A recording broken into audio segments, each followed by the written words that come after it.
अंजू, मुझे कल एक मीटिंग के सिलसिले में पुणे जाना है। चाहो तो तुम भी साथ चलो। वो तुम अपनी सहेली की शादी में नहीं जा पाई थी ना, सो उससे मिलकर बधाई देती आना। राहुल का प्रस्ताव सुन सारे शरीर में जैसे बिजली दौड़ गई। अपनी सबसे प्यारी सहेली अंजलि से मिलने की बेचैनी, उसके जीवन साथी के बारे में जानने की उत्सुकता अपने चरम पर पहुंच गई। 2 महीने पहले ही उसकी शादी का निमंत्रण पत्र आया था। अपनी आंखों पर यकीन नहीं हुआ था। बार बार नाम पढ़कर और फिर फोन से बात कर दिल को भरोसा दिलाया था कि हाँ, अंजलि शादी कर रही है। वो अंजलि जिसके लिए शादी का दूसरा नाम गुलामी की जंजीर था, एक ऐसा पिंजरा जिसमें फंसी स्त्री बेबसी और लाचारी का जीवन काटकर अंत में तड़प-तड़प कर अपने प्राण त्याग देती है। अंजलि को मैं बचपन से ही जानती थी, कुछ अलग ही किस्म की लड़की थी वो। मेरे घर से सटा हुआ घर था उसका, हम दोनों में खूब पटती, साथ-साथ खेलते-कूदते, स्कूल जाते, छत पर छिपकर घंटों बतियाते। उसके माता-पिता का अलगाव हो चुका था, वो अपने पिता के साथ रहती थी। स्कूल खत्म होने के बाद वो आगे की पढ़ाई के लिए पुणे हॉस्टल में चली गई। उसके बाद यदा-कदा पत्रों और फ़ोन के ज़रिए ही सही मगर हमारे दिल के तार जुड़े रहे। मेरा अंजलि से 4 साल पहले मिलना हुआ था। हमने 2-3 दिन साथ गुज़ारे थे। तब मैं उसके व्यक्तित्व और उसके सोच में आए परिवर्तन को देखकर आश्चर्य रह गई थी। अंजलि अब वो बचपन वाली चुलबुली चहकती गुड़िया नहीं रह गई थी। उसकी जगह एक ऐसी आधुनिका ने ले ली थी जिसके लड़कों से तेवर और रंग-ढंग थे। स्त्री सुलभ लज्जा, कोमलता से कोसों दूर, अपनी ज़िंदगी अपनी शर्तों पर जीने का दावा करने वाली, उन्मुक्त, स्वतंत्र, आत्मनिर्भर, वो खुद को सामान्य लड़कियों की श्रेणी से परे समझती और उनकी तरह शादी-ब्याह कर घर गृहस्थी देखना अत्यंत हीन समझती थी। न बाबा, मुझसे किसी मर्द की जीवन भर गुलामी नहीं की जाएगी। मैं अपनी दुनिया में खुश हूँ और उसमें किसी की दखल-अंदाज़ी बर्दाश्त नहीं कर सकती। अंजलि अक्सर कहती, समाज की सबसे बुरी आदत एक-दूसरे के जीवन में ताक-झाँक कर हस्तक्षेप करना है। मेरे सामने उसका मकान मालिक गलती से पूछ बैठा था, बेटी कुछ दिनों से दिखाई नहीं दी, कहीं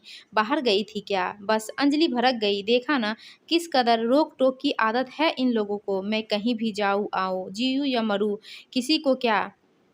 अंजलि के ऐसे स्वभाव के चलते मैं ये जानने को बेताब थी कि शादी के चक्कर में कैसे पड़ी। वो कौन महानुभाव है जिसका हस्तक्षेप उसने सदा के लिए स्वीकारा? क्या वो भी मेरी तरह ही घर के काम-काज करती होगी? इसी दिमागी उधेड़-बुन में उलझे हुए मुझे पता ही नहीं चला कि मैं कब अपनी पैकिंग कर पुणे जाने के लिए रेडी भी हो गई। रास्ते भर में राहुल को अंजलि के बारे में बताती रही और वो हैरान होते रहे। आखिरकार हम अंजलि के घर पहुंच गए। एक बार फिर उसने अपने बदले हुए व्यक्तित्व से मुझे अचंभित कर दिया। पिछली बार तीखे तेवर दिखाने वाली अंजलि आज किसी गृहिणी की तरह ही नजर आ रही थी। सलीके से साड़ी बंधी, साड़ी जूड़े में सबरे बाल, माथे पर कुमकुम, मांग में सिंदूर। उसने हमारी खूब आवभगत की। राहुल चाय की चुस्की लेते हुए बार बार मुझे कनखियों से घूर रहे थे, जैसे नजरों से कह रहे हो, झूठी कहीं के, तूने क्या बताया था और ये क्या निकली? मेरे पास नजरें बचाने के सिवाय कोई दूसरा चारा नहीं था। अंजलि के पति 3-4 दिन के लिए बाहर गए हुए थे। मेरा राहुल के साथ गेस्ट हाउस में रुकने का प्रोग्राम था मगर अंजलि ने मुझे अपने साथ रुकने को राजी कर लिया। थोड़ी देर बाद राहुल ने विदा ली और उसके जाते ही मैंने उस पर सवालों की छड़ी लगा दी। ये क्या, क्यों, कैसे? अंजलि खिलखिलाकर हंसने लगी। आज उसकी वही पुरानी बाल सुलभ खिलखिलाहट कानों में अमृत सा घोल गई। तू अभी अभी तो आई है, सब क्या अभी जान लेगी? कुछ देर आराम से बैठ, मैं अपने 1-2 काम निपटा लूँ, फिर तसल्ली से बात करेंगे, कहकर अंजलि रसोई में चली गई। कुछ देर वहीं बैठ मैं भी उसके पीछे चल दी। क्या बना रही है? मगर अभी तो मुझे बिल्कुल भी भूख नहीं है, अभी तो पेट भर नाश्ता किया है। अभी तुझे देवी कौन रहा है? ये तो मैं अपनी पड़ोसन संध्या के लिए बना रही हूँ। वो माँ बनने वाली है ना, तीसरा महीना चल रहा है। आजकल उसका चटपटा खाने का बड़ा मन करता है मगर मॉर्निंग सिकनेस की वजह से वो रसोई में जा भी नहीं सकती। कल बातों-बातों में यूँ ही कह रही थी कि कचौरियाँ खाने का बड़ा मन हो रहा है। सोचा आज उसे सरप्राइज़ देकर खिला आऊँ। मुझे एक और झटका लगा। पड़ोसियों के हाल-चाल पूछने तक को बुरा समझने वाली लड़की आज अपनी पड़ोसन को सरप्राइज़ देकर कुछ खिलाना चाहती है। यकीन नहीं हुआ। मैंने उसके माथे पर हाथ रख तबीयत देखने का अभिनय किया। चल हट, मैं बदल गई हूँ, वो तो मैं देख ही रही हूँ मगर कैसे, ये समझ नहीं आ रहा। वो सब बाद में बताऊँगी, पहले ज़रा-सी संध्या को खाना दे आऊँ। अंजलि खाना लेकर चली गई। थोड़ी देर बाद वापस आई। आने पर उसके चेहरे पर खुशी और संतोष के भाव झलक रहे थे। लगता है तेरी पड़ोसन को कचौरियाँ पसंद आ गई। हाँ, वो इतनी खुश हो गई कि क्या बताऊँ, मेरा पेट तो उसका खिला हुआ चेहरा देखकर ही भर गया। सच, दूसरों के लिए कुछ अच्छा कर उसे खुशी देने में कितना सुख है, ये मैं बहुत देर से सीखा। कहते हुए अंजलि की आंखों में कुछ अजीब सा सूनापन छा गया। वो सुनने में ताकने लगी जैसे अतीत की किसी चौखट को छूने लगी हो। कुछ पल वही ठहर कर वापस वर्तमान में आ गई और बोली, तू कुछ अपनी सुना। घर में सब कैसे है देख। मेरे सब्र का और इम्तिहान मत ले। मतलब? अंजलि ने मुस्कुराकर पूछा। मतलब ये कि मुझे तेरी पर्सनल डायरी का एक एक पन्ना पढ़ना है। जब हम सब इससे पहले मिले थे तो तू बिल्कुल भी ऐसी नहीं थी। इसके बाद तेरे जीवन में ऐसा क्या हुआ जिससे तुझे इतना बदल दिया? बताती हूँ, पिछले साल की बात है। मैं अपनी नौकरी बदली थी, इसलिए फ्लैट भी नए ऑफिस के आसपास ही देख रही थी। बड़ी मुश्किल से एक जगह घर मिला। वहाँ अधिकतर मध्यम वर्गीय और निम्न वर्गीय लोग रहते थे। हर एक को दूसरे की एक एक बात पता रहता, कौन कहाँ जा रहा है, कब आ रहा है, कौन बीमार है। तू तो जानती है मुझे इन बातों से कितनी चिढ़ थी, इसलिए मैं शुरू से ही अपने आसपास रहने वालों से कटकर रहती। मेरे फ्लोर पर साथ वाले फ्लैट में एक रिटायर्ड वृद्ध दंपति अकेले रहते थे। आंटी अक्सर ऑफिस आते जाते हुए टकरा जाती। वो मुझसे बात करने की और मैं उनसे बचने की हर संभव कोशिश करती। एक बार मुझे तेज बुखार हुआ था। मेरे फ्लैट के बाहर पड़े दूध के पैकेट और अखबार से शायद उन्हें अंदाज़ा हो गया था कि मेरी तबीयत खराब है और मेरी ऐसी स्थिति भी नहीं थी कि बाहर आकर दूध ले सकूँ। तब हफ्ते भर तक उन्होंने मेरा एक माँ की तरह ध्यान रखा। मैं ठीक हो गई, मगर फिर भी उन्हें जब भी मौका मिलता वो मेरे लिए कुछ न कुछ बना कर लाती और पास बैठकर बतियाने लगती। उनका व्यवहार आत्मीयता से भरा था। उनका मुझे बेटी कहकर पुकारना मुझे भी अच्छा लगा, मगर फिर वही सवाल, वही नसीहतें, कहाँ काम करती हो, क्या काम करती हो, घरवाले कहाँ हैं, शादी क्यों नहीं करती, लड़कियों का यूँ अकेले रहना ठीक नहीं। बस मुझे उनसे झल्लाहट होने लगी। मैं उन्हें अनदेखा करने लगी। घर आती तो 4 में से 3 बार दरवाज़ा ही नहीं खोलती। एक दिन रविवार था।